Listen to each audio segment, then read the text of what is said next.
Hi everyone, welcome to Manabadi channel. This is Sunil. ఈ video సెషన్లో మనం group 4కి సంబంధించి రిలీజ్ అయిన నోటిఫికేషన్ 9168 పోస్ట్కి గాను రిలీజ్ అయిన నోటిఫికేషన్ వచ్చేసింది. నెక్స్ట్ ఎగ్జామ్స్ ప్రిపరేషన్స్ మీరు ఇంకా సీరియస్గా చేసుకోవాలి. అసలు గ్రూప్ 4లో అసలు ఎలా ఎగ్జామ్ కండక్ట్ చేస్తారు, ఎన్ని పేపర్స్ ఉంటాయి, ఎంత టైం ఉంటుంది, ఏ విధంగా క్వశ్చన్స్ అడుగుతారు, నెగిటివ్ మార్కింగ్ ఏంటి, ఇలాగ ఎన్నో విషయాల మీద కంప్లీట్ డీటెయిల్స్ అండ్ టిప్స్ మన ఛానల్ అందిస్తుంది. అండ్ టాపిక్స్ మీద ఎక్స్ప్లెనేషన్స్ కూడా ఫర్దర్గా అందిస్తాము. ఎటువంటి ఛార్జెస్ స్టూడెంట్స్ మీద కానీ క్యాండిడేట్స్ మీద ఉండదు. మనం ఫ్రీ ఆఫ్ కాస్ట్తోనే ఎక్స్ప్లెనేషన్స్ అన్ని కూడా అందిస్తాం కాబట్టి ఖచ్చితంగా సబ్స్క్రైబ్ చేసుకోండి, మన ఛానల్ని ఫాలో అవ్వండి. సో టాపిక్లోకి వెళ్తే, సో ఇప్పుడు రిలీజ్ అయిన గ్రూప్ 4కి సంబంధించి మొత్తం 9168 పోస్ట్, చాలా ఎక్కువ పోస్ట్ ఇవి. సో రెగ్యులర్గా చూసుకుంటే నెంబర్ ఆఫ్ పోస్ట్కి ఎక్కువ రిలీజ్ అయిన నోటిఫికేషన్ ఇది రీసెంట్ డేస్లోనే. సో మొత్తంగా గ్రూప్ 4కి సంబంధించి మనకు 2 పేపర్స్ ఉంటుంది, పేపర్ 1, పేపర్ 2. సో పేపర్ 1లో జీకే జనరల్ నాలెడ్జ్ ఉంటుంది అండ్ పేపర్ 2లో సెక్రటేరియల్ ఎబిలిటీస్ ఉంటుంది. ఇది ఏంటంటే క్యాండిడేట్ యొక్క జనరల్ నాలెడ్జ్ని చెక్ చేయడానికి పేపర్ 1 అండ్ పేపర్ 2లో mental abilities and logical abilities ఒక టెస్ట్ మనకి పేపర్ 2. సో ఇది 150 మార్క్స్, ఇది 150 మార్క్స్, మొత్తం కలిపి 300 మార్క్స్. సో ఇది మనకి 150 మార్క్స్ అండ్ ఎగ్జామ్ డ్యూరేషన్ కూడా 150 మినిట్స్, అంటే మనకి 2.5 అవర్స్, 2.5 గంటల సేపు మనకి ఎగ్జామ్ ఉంటుంది. ఈ పేపర్ కూడా సేమ్ 2.5 గంటలు అండ్ లేదా 150 మినిట్స్, అంటే ఒక్కో క్వశ్చన్కి 1 మినిట్ టైం ఉంటుంది. ఒక క్వశ్చన్ 1 మినిట్లో చదివి ఆన్సరింగ్ ఏంటో సెలెక్ట్ చేసుకోవాలి. సో రైట్ అయితే 1 మార్క్. సో 150 బిట్స్లో ఒక్కొక్క దానికి 1 మార్క్. మరి రాంగ్ అయితే నెగిటివ్ మార్కింగ్ కూడా ఉంది. ప్రతి 4 తప్పులకి 1 మార్క్ కట్ చేస్తారు. అంటే అర్థం ఏంటి, 1/4 మార్క్ నెగిటివ్ మార్క్, అంటే ఒక తప్పుకి మనకి 0.25 మార్క్స్ కట్ చేస్తారు. 0.25 మార్క్స్ కట్ అయిపోతుంది. అంటే ప్రతి 4 తప్పులకి 1 మార్క్ కట్ చేస్తారు. అది నెగిటివ్ మార్కింగ్ వచ్చి. సో మీకు డౌట్స్ క్లియర్ అని అనుకుంటా. So paper 1, paper 2. పేపర్ 1 150 మార్కులకి, పేపర్ 2 150 మార్కులకి, రెండు కలిపితే 300 మార్క్స్కి మనకి. సో టైం 2.5 గంటలు ఈ పేపరు, ఇది పేపర్ కూడా 2.5 గంటలు. సో పేపర్ 1 జనరల్ నాలెడ్జ్, ఇది ఏంటంటే క్యాండిడేట్ యొక్క జనరల్ నాలెడ్జ్ ఎలా ఉంది, అతని బేసిక్ నాలెడ్జ్ ఏంటి, కేపబిలిటీ ఏంటి అన్నది సంబంధించి. సో అందులో topics general science in everyday life, environmental issues and disaster management, Indian government and political system, అంటే ఇది చాలా ఇంపార్టెంట్. సో చాలా ఎక్కువ క్వశ్చన్స్ కూడా దీని నుంచి అడగడం జరుగుతుంది. సో మొత్తం మన పొలిటికల్ సిస్టమ్ మీద క్వశ్చన్స్ అన్నీ ఉంటాయి. MLA, MP, president, prime minister, chief minister, governor, so అసలు ఎలా గవర్నమెంట్ ఫామ్ అవుతుంది, సో అపోజిషన్ ఏంటి, ఇలా కంప్లీట్ డీటెయిల్స్ ఈ ఇండియన్ గవర్నమెంట్ అండ్ పొలిటికల్ సిస్టంలో ఉంటుంది. వీటిలో ఆల్రెడీ మనము క్లాస్ ఇవ్వడం స్టార్ట్ చేసాం ఇండియన్ పాలిటీ మీద, కింద డిస్క్రిప్షన్ ఇస్తున్నాము, ప్లేలిస్ట్ స్టార్ట్ అయింది. సో చూడండి, మీకు చాలా హెల్ప్ అవుతుంది. And geography and economy of India, geography and economy of TS, పర్టికులర్గా geography and economy of Telangana state మీద ఫోకస్ చేయండి ఇండియా కన్నా. Next international relations and events, Telangana state policies చాలా important. And history of Telangana state and moments, so Telangana moments మీద ముఖ్యంగా separate Telangana కావాలి, ప్రత్యేక తెలంగాణ కోసం జరిగిన పోరాటాల గురించి బాగా ఇవ్వడం జరుగుతుంది. And current affairs, Telangana state యొక్క కరెంట్ అఫైర్స్ మీద ఎక్కువగా ఫోకస్ చేయండి. అంటే పాస్ అయిన బిల్స్ ఉండొచ్చు, యాక్ట్స్ ఉండొచ్చు, వాటి మీద ఎక్కువ ఫోకస్ చేయండి. And next salient features of Indian constitution, దేశ రాజ్యాంగం మీద చాలా క్వశ్చన్స్ అడుగుతారు. సో దేశ రాజ్యాంగం మనకి ప్రిపేర్ అవ్వడానికి 2 సంవత్సరాల 11 నెలల 18 రోజులు పట్టింది. సో ఇందులో ఉన్న ఆర్టికల్స్ మీద, పార్ట్స్ మీద, స్కెడ్యూల్స్ మీద క్వశ్చన్స్ అడగడం జరుగుతుంది.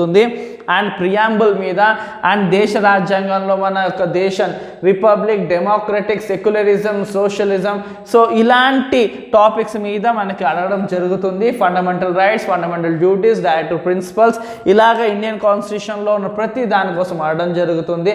అఫీషియల్ లాంగ్వేజెస్ గురించి, సో ఆ టాపిక్స్ ఆల్రెడీ మనం చెప్పడం జరిగింది, కింద డిస్క్రిప్షన్లో ఇచ్చాం లింక్, చూడండి, మీకు చాలా హెల్ప్ అవుతుంది. And next society, modern India, history, Indian national movements, culture, heritage, arts, literature of Telangana. So ముఖ్యంగా ఇండియా మీద అంటే దేశం మీద ఎక్కువ క్వశ్చన్స్ అడుగుతారు, తెలంగాణ మీద బేస్డ్ అంటే ఎక్కువ తెలంగాణ మీద ఫోకస్ చేసుకోండి. ఇండియా కూడా చూసుకోండి, పర్టికులర్గా మన స్టేట్ మీద ఎక్కువగా క్వశ్చన్స్ అయితే ఎక్స్పెక్ట్ చేయొచ్చు. ఇక్కడ environmental issues and disaster management ఈజీగా ఉంటున్న టాపిక్. ఈ టాపిక్ వచ్చి ఈజీ అండ్ క్వశ్చన్స్ కూడా బాగానే ఆడడం జరుగుతుంది. Environmental issues and disaster management ఈ రెండు కూడా కొంత ఈజీగా ఉంటుంది. అండ్ తర్వాత ఫస్ట్ టాపిక్స్ చూసుకోవాలంటే మీరు salient features of Indian constitution first చూసుకోండి, చాలా ఈజీగా ఉంటుంది. నెక్స్ట్ వచ్చేసి ఇంపార్టెంట్ అండ్ ఈజీ అంటే ఇండియన్ గవర్నమెంట్ పొలిటికల్ సిస్టమ్ చూసుకోండి. ఈజీయే కావాలి అంటే కనుక general science in everyday life and environmentation ఈ 4 కూడా ఎక్కువగా ఫోకస్ చేసుకోండి కొంచెం. సో కొంచెం కష్టంగా అంటే మరీ కష్టంగా ఉంటుంది మిగతా టాపిక్స్తో పోల్చుకుంటే. ఈ 2 కూడా ఇంపార్టెంట్ అండ్ కొంతవరకు హ్యాండిల్ చేయొచ్చు. ఈ 2 చాలా ఈజీగా ఉంటుంది, చాలా జనరల్గా ఉంటుంది. సో ఆ తర్వాత మీరు తెలంగాణ మూమెంట్స్ మీద ఫోకస్ చేసుకోండి 5th టాపిక్ కింద, చాలా బాగుంటుంది. And next Geography and economy of TS మీద ఫోకస్ చేసుకోండి.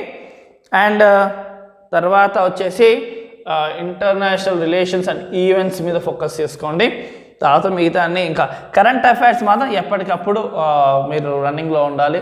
సో అసలు మనకి అసెంబ్లీలో ఎటువంటి రూల్స్, లాస్, యాక్ట్స్, రీసెంట్గా జరిగిన స్టేట్లో ఉన్నవన్నీ కూడా కరెంట్ అఫైర్స్లో ఆడడం జరుగుతుంది. ఫోకస్ అన్నది ఏంటంటే రెగ్యులర్ ఫోకస్ ఉండేది, పర్టికులర్గా చదివితే గుర్తుండేది కరెంట్ అఫైర్స్. మనం డైలీలో యాక్టివ్గా న్యూస్ పేపర్ చూడాలి, డైలీ యాక్టివ్గా మనం ఏంటంటే జరుగుతున్న స్టేట్లో ఉండొచ్చు, మన దేశంలో ఉండొచ్చు, యాక్టివ్గా ఉండాలి. మనం ఏం జరుగుతుంది ఎప్పటికప్పుడు అన్న యాక్టివ్ సెన్స్ ఉంటే న్యూస్ పేపర్ న్యూస్ చూస్తే మనకి బాగా మీద గ్రిప్ వస్తుంది. నెక్స్ట్ పేపర్ 2లో చూసుకుంటే సెక్రటరల్ ఎబిలిటీస్లో చూసుకుంటే mental abilities. So both verbal and non verbal రెండిట్ల మీద ఫోకస్ ఉంటుంది. మెంటల్ ఎబిలిటీలో లాజికల్ రీజనింగ్ చాలా సింపుల్గా ఉంటుంది. మైండ్ని బ్రాడ్ చేసుకోగలిగితే కనుక లాజికల్ రీజనింగ్లో ఒక్క మార్క్ కూడా మిస్ అవ్వరు. సో ఇచ్చిన క్వశ్చన్స్ అన్ని కూడా అటెండ్ చేయొచ్చు. లాజికల్ రీజనింగ్ మైండ్ బ్రాడ్ చేసుకోవాలి. పర్టికులర్గా లాజికల్ రీజనింగ్ మీద ఖచ్చితంగా మన ఛానల్ నుంచి మీకు వీడియోస్ అప్లోడ్ అయితే జరుగుతాయి కన్ఫామ్గా. సో ఇది మాత్రం మిస్ చేసుకోకూడదు. చాలామంది టఫ్ అని ఫీల్ అవుతారు లాజికల్ రీజనింగ్, కానీ అది చాలా సులువు. ఎందుకో తెలుసా, ఈజీగా ఐడెంటిఫై చేయొచ్చు మనం బ్రాడ్గా థింక్ చేస్తే. అలా కాకుండా భయము అన్న సెన్స్తో వెళ్తే మాత్రం అసలు లాజికల్ రీజనింగ్లో ఒక్క మార్క్ కూడా పోదు, అన్ని 8 మార్కులు పోతుంది. So numerical and arithmetic abilities చాలా సింపుల్గా ఉంటుంది. ఒక విషయం గ్రూప్ 4 ముఖ్యంగా 10th క్లాస్ బేస్డ్ ఆన్ ఎబిలిటీతో ఉంటుంది. సో కాబట్టి క్రాక్ చేయాలనుకున్న వాళ్ళు చాలా సింపుల్గా క్రాక్ చేసుకోవచ్చు. మనసు పెట్టండి, పోస్టులు ఎక్కువ ఉన్నాయి. సో మనకి ఇప్పుడు ఈ అవకాశం మిస్ అయితే మళ్ళీ ఎప్పటికొక అవకాశం రాదు. కాబట్టి మీ టార్గెట్ను రీచ్ అవ్వాలంటే మీరు కొంత ధ్యాస పెట్టి మిగతావన్నీ కూడా పక్కన పెట్టి కొంత త్యాగం చేయాలి. టైమింగ్స్ స్ట్రిక్ట్గా పాటిస్తే ఖచ్చితంగా క్రాక్ చేయగలుగుతారు. నెక్స్ట్ కాంప్రిహెన్షన్స్ మీద క్వశ్చన్స్ అడగడం జరుగుతుంది, ప్యాసేజెస్. ఇవి కూడా చాలా సింపుల్గా మనం చేసుకోవచ్చు. సో వాటికి కూడా మన నుంచి హెల్ప్ అవుతుంది. Rearrangement of sentences to improve and analysis of passage. So మనము ఇచ్చిన ప్యాసేజ్ని రీఅరేంజ్మెంట్ చేయమంటారు, కొన్ని జంబులు ఇస్తారు, అలా కూడా అడుగుతారు. ఇది కూడా కొంచెం ఏంటంటే ప్రాక్టీస్ చేస్తే కనుక బాగానే వస్తుంది. ఇంగ్లీష్లో మేము వీక్ అనుకుని సరిపెట్టుకోకండి, దాన్ని లైట్ తీసుకోకండి. అది కూడా ప్రాక్టీస్ చేస్తే ఖచ్చితంగా వస్తుంది. సో నెక్స్ట్ వీడియోలో అసలు ఎలాగ మన టైం టేబుల్ కూడా ఇవ్వడం జరుగుతుంది. మీ టైంని ఎలా సెట్ చేసుకోవాలి, ఎలా గోల్ రీచ్ అవ్వాలి, ఎలాగ మీరు సెల్ఫ్ రిపోర్ట్ చేసుకోవాలి, ఎప్పటికప్పుడు మీరు ఎలా మిమ్మల్ని క్రాస్ చెక్ చేసుకోవాలి, ఇలాగ ఎన్నో సజెషన్స్తో టిప్స్తో మీకు ఉంటుంది. సో ఒక్క విషయం గుర్తుపెట్టుకోండి, మీరు గ్రూప్ ఎగ్జామ్స్లో మీరు ఖచ్చితంగా జాబ్ సంపాదించిన గ్రూప్ 4 మంచి అవకాశం. ఎందుకంటే చాలా లో లెవెల్ ఆఫ్ క్వశ్చన్స్ అడగడం జరుగుతుంది గ్రూప్ 1, 2తో పోల్చుకుంటే. సో గ్రూప్ 4లో చాలా బేసిక్ క్వశ్చన్స్ అడుగుతారు, ఎక్కడ ట్విస్ట్ ఉండదు, మిమ్మల్ని ఇబ్బంది పెట్టేది ఉండదు. కొంచెం మనసు పెడితే కొంచెం అవి ఇవి డీవియేషన్స్ మీరు పక్కన పెట్టేసుకుంటే ఫోకస్డ్గా చదివితే ఈ అవకాశం మంచిగా సద్వినియోగం చేసుకోవచ్చు. అండ్ ఖచ్చితంగా ఛానల్ని ఫాలో చేయండి, ఎందుకంటే ఇప్పుడు నెక్స్ట్ గ్రూప్ 4 కాబట్టి మేము దాని బేస్డ్ ఆన్ అప్లోడ్ చేస్తాం వీడియోస్. సో సబ్స్క్రైబ్ చేసుకుంటేనే మీ నోటిఫికేషన్కి వస్తుంది. సో ముఖ్యంగా చెప్పాను కదా, ఈ కాన్సెప్ట్స్ మీద ఫోకస్ చేసుకోండి. ఇక్కడ వచ్చేసరికి లాజికల్ రీజన్ మీద మీరు ఎక్కువ ఫోకస్ చేసుకోండి అండ్ మెంటల్ ఎబిలిటీ మీద ఆతో ఫోకస్ చేసుకోండి. ఈ రెండు మీరు కొంచెం జనరలైజ్డ్గా practice number of papers practice చేస్తే కనుక ఈ రెండు చాలా ఈజీగా వస్తుంది. ఇది వచ్చేసరికి 10th class maths based on ఉంటుంది. న్యూమరికల్ అండ్ అర్థమెటికల్ ఎబిలిటీస్ మాత్రం 10th క్లాస్ కేవలం 10th ఎబిలిటీ బేస్డ్ ఆన్ ఉంటుంది. అందులో కూడా మొత్తం 10th క్లాస్ మ్యాథ్స్ కాదు, లాజికల్గా అంటే మీ బ్రెయిన్ షార్ప్నెస్ని చెక్ చేసే విధంగా మాత్రమే ఈ న్యూమరికల్ అర్థమెటిక్ ఎబిలిటీస్ ఉంటుంది. అది ఖచ్చితంగా మేము సపోర్ట్ చేస్తాము. మీకు మెంటల్గాను అండ్ మెటీరియల్ వైజ్గా కాను మన ఛానల్ నుంచి సపోర్ట్ ఉంటుంది ఫర్దర్గా. సో ఖచ్చితంగా సబ్స్క్రైబ్ చేసుకోండి. Thank you for watching. Do shall subscribe our channel.